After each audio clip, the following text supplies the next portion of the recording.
Spaghetti alla matriciana is a typical dish of Italian cuisine, originating from Abruzzo, but known and appreciated all over the world.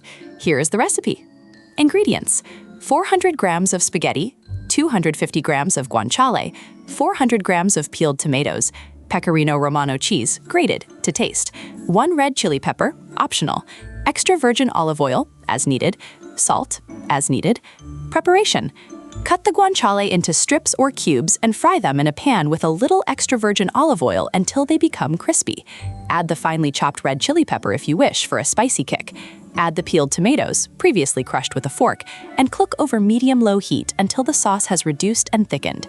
While the sauce cooks, bring a pot of salted water to a boil and cook the spaghetti al dente following the time indicated on the package. Drain the spaghetti and pour them into the pan with the sauce. Toss them for a few minutes to flavor them well. Turn off the heat and add plenty of grated Pecorino Romano. Mix to combine everything well. Serve the hot spaghetti alla matriciana, and if you wish, add more Pecorino to taste. Curiosity: the original recipe calls for the use of guanciale and not pancetta, and Pecorino Romano cheese, which give the dish its characteristic flavors.